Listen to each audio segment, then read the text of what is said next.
हाँ जी दोस्तों, good good good morning भाई। ट्यूसडे हो गया है अप्रैल 9। सोलर इक्लिप्स भाई कल बहुत अच्छा एक व्यू था एंड एक टाइम पे बिल्कुल कंप्लीट डार्क, लाइक 3:18 पे दोपहर के। और बिल्कुल डार्क भाई, मैंने वीडियोस भी डाली हैं एंड आपने देखा होगा कि यार कैसा वो व्यू आ रहा था उस टाइम पे, है ना, क्या सिचुएशन थी। चलो जी, दिन निकल गया भाई, वो कल की बात थी। आज की बात करते हैं एक नया टॉपिक का, एक नए टॉपिक के बारे में बात करते हैं भाई। आज मौसम बड़ा अच्छा है यार, मौसम बहुत बड़ा अच्छा है और कहा जा रहा है भाई 18-19 डिग्री के आसपास रहेगा, तो it's a kind of pleasant. शाम को बारिश थोड़ी हो सकती है बट अभी के लिए भाई सो गुड। सो भाई I wish you all the best for the day. ठीक है जी, इंडिया में बैठे हैं भाई, नो वहां पे तो शाम होने वाली होगी एंड आई होप आपका दिन बहुत अच्छा रहा होगा। तो आज मैं आप लोगों के साथ बात करने वाला हूं भाई वर्क परमिट के बारे में। मुझे, क्योंकि गाइस मेरा ये पर्सनल एक्सपीरियंस है और मेरे साथ भी ऐसा हुआ था कि मुझे वर्क परमिट ना 3 साल का नहीं मिला था। मुझे वर्क परमिट 3 साल का नहीं मिला था। बहुत सारे लोगों के भाई यही क्वेश्चन मुझे आते हैं कि जी ये हुआ, ऐसा हुआ, मुझे वर्क परमिट, मैंने 2 साल की स्टडी थी मेरी, 3 साल का वर्क परमिट नहीं मुझे मिला। क्यों ऐसा हुआ मेरे साथ? 2 साल के बाद तो मैं 3 साल के लिए वैलिड, मतलब मैं एलिजिबल था वर्क परमिट के लिए। बिल्कुल भाई, आप 1 साल की स्टडी करते हो, आपको 1 साल का वर्क परमिट मिलता है।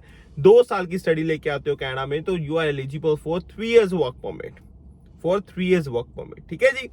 तो बात यह आती है कि यार क्या इशू होता है, और मैं अपना एक्सपीरियंस भी शेयर करूंगा। तो क्या करना चाहिए? कोई टेंशन वाली बात है या फिर कोई गलती हो जाती है, क्या है क्या नहीं है, वो सारी चीजें इस वीडियो में हम डिस्कस करने वाले हैं। ठीक है जी।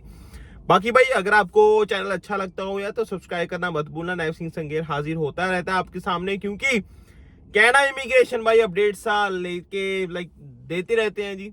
ठीक है, रोज। और एक्सपेक्टेड है कि आज भी भाई और बहुत सारी न्यूज आने वाली हैं, जैसे एक्सप्रेस एंट्री का ड्रॉ।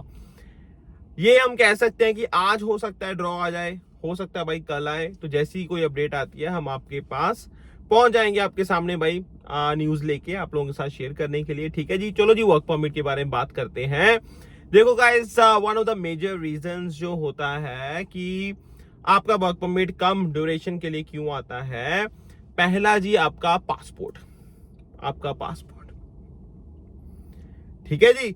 देखो भाई, आपका पासपोर्ट मान लो वैलिड है 2025 तक। ठीक है जी।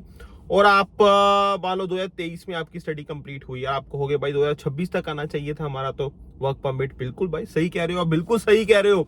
बट क्योंकि आपका जो पासपोर्ट है वो पहले एक्सपायर हो रहा है, तो आपको भाई वो 3 साल का वर्क परमिट नहीं देते। लेकिन इसका मतलब ये नहीं कि आप 3 साल के वर्क परमिट के लिए एलिजिबल नहीं हो। इसका मतलब ये बिल्कुल भी नहीं है, आप एलिजिबल हो। आपको दोबारा से, आपको पहले भाई अपना पासपोर्ट रिन्यू करवाना पड़ेगा।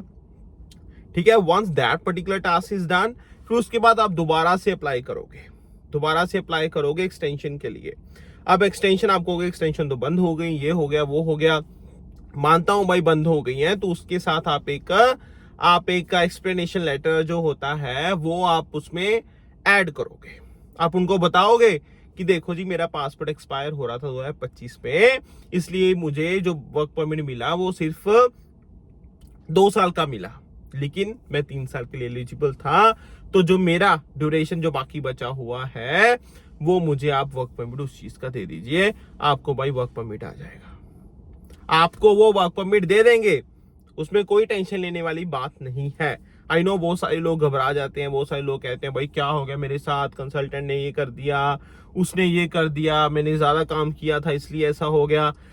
भाई ज्यादा मत सोचो, ये मेन एक रीजन होता है कि हाँ जी भाई ये चीज हो गई, ये चीज हो गई। जो मेजर सबसे बड़ा एक रीजन, मेन रीजन होता है कि भाई आपका जो वर्क परमिट है वो कम ड्यूरेशन के लिए आया है, तो भाई पासपोर्ट का ही मेन रीजन होता है। ठीक है, हाँ वो अलग बात है भाई बाय मिस्टेक हो जाए, कोई क्लैरिकल एरर आ जाए, ठीक है, उसके लिए भी ये कि आप उनको बोल सकते हो, इमिग्रेशन वालों को भी भाई ये देखो यार हमारे पास प्रॉब्लम, उसके लिए भी भाई आपके पास ऑप्शन है। बट मेन जो रीजन होता है वो यही होता है, आप अपना पासपोर्ट चेक करो, आप अपना पासपोर्ट चेक करो और उसमें जो होगा कि भाई ये आपका 2 साल के लिए वैलिड है, लेकिन वर्क परमिट आपको 3 साल के लिए मिलना चाहिए था। तो ये आपने ध्यान रखना है, अपना पासपोर्ट रिन्यू करवाओ, फिर से दोबारा अप्लाई कर लो एक्सटेंशन के लिए, आपको भाई वर्क परमिट की एक्सटेंशन मिल जाएगी। So don't worry about it. मेरे साथ भी ऐसा हुआ था, ठीक है जी। मैं भाई 3 साल के लिए वैलिड मतलब एलिजिबल था, और मुझे भाई उन्होंने वर्क परमिट भेजा 2 साल का, 2 साल के आसपास का था वो।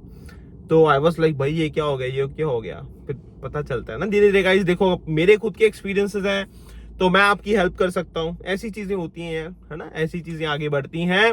बाकी आपको वरी करने की जरूरत नहीं है इन चीजों पे, ठीक है जी। एंड बाकी मेरे केस में चलो ये था कि उससे पहले मेरी पीआर की फाइल लगी, मुझे एक्सटेंशन की जरूरत ही नहीं पड़ी, जबकि वहां उस टाइम पे तो चलो एक्सटेंशन वैसे भी दे रहे थे इमिग्रेशन वाले, है ना।